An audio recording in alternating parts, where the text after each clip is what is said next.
Madam AC install பண்ண சொல்லியிருந்தாங்க, பண்ணிடலாங்களா? Asia? நாங்க ஏசிலாம் புக் பண்ணலையே. நீங்க அட்ரஸ் மாதிரி வந்துட்டீங்கன்னு நினைக்கிறேன். வாங்க சார், நான் தான் புக் பண்ணிருந்தேன். காலையில 8 மணில இருந்து வெயிட் பண்ணிட்டு இருக்கேன், நீங்க வருவீங்கன்னு. லேட் ஆகுனா ஃபோன் பண்ணி சொல்ல மாட்டீங்களா? மேடம் சென்னையில வெயில் அடிக்க ஆரம்பிச்சிருச்சு மேடம். நிறைய இடத்துல ஏசி இன்ஸ்டால் பண்ணிட்டு இருக்கோம், அதான் உங்க ஃபோன் எடுக்க முடியல மேடம். கௌசி, நமக்கு எதுக்குமா ஏசிலாம்? அத்தை, இப்பெல்லாம் எல்லார் வீட்லயும் ஏசி இருக்கு. பக்கத்து வீட்டு சௌமியா வீட்டுல 2 ஏசி இருக்கு. நம்ம வீட்டுல ஒண்ணு கூட இல்லைன்னா இப்படி, அதான் புக் பண்ணேன். மேடம் உள்ள எங்க இன்ஸ்டால் பண்ணணும்னு சொன்னீங்கன்னா பண்ணிடுவோம் மேடம். உள்ள பெட்ரூம்ல மாட்டிருங்க. Okay madam. டேய் உள்ள எடுத்து வாடா. கௌசி, சபரிக்கு ஃபோன் பண்ணி சொல்லிட்டியா? இன்னும் இல்ல அத்தை, நான் பொறுமையா சொல்லிக்கிறேன். நீங்க ஃபோன் பண்ணி சொல்றேன்னு போட்டு கொடுத்துறாதீங்க. ஏய் சௌமி, ஏசி வாங்கிட்டேன்டி. சாச்சா, இஎம்ஐலாம் இல்ல, ரெடி கேஷ் தான். அடுத்து ஹால்ல தான் ஏசி போடலான்னு இருக்கேன். இப்பெல்லாம் ஏசி இல்லாம இருக்கவே முடியறது இல்ல.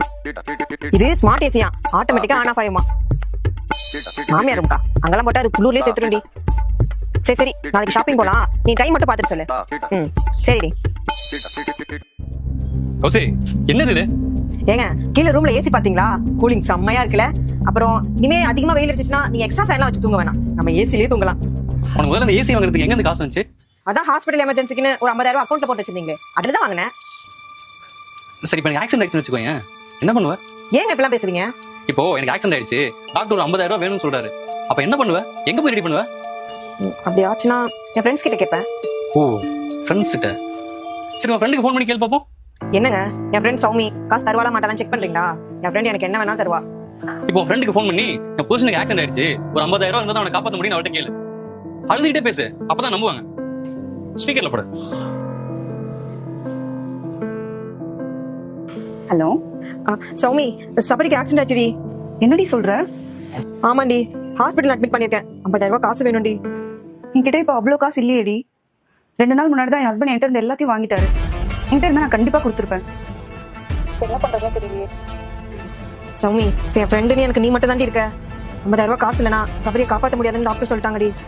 1000 2000 கூட பரவாயில்ல, 50,000 கஷ்டம்டி.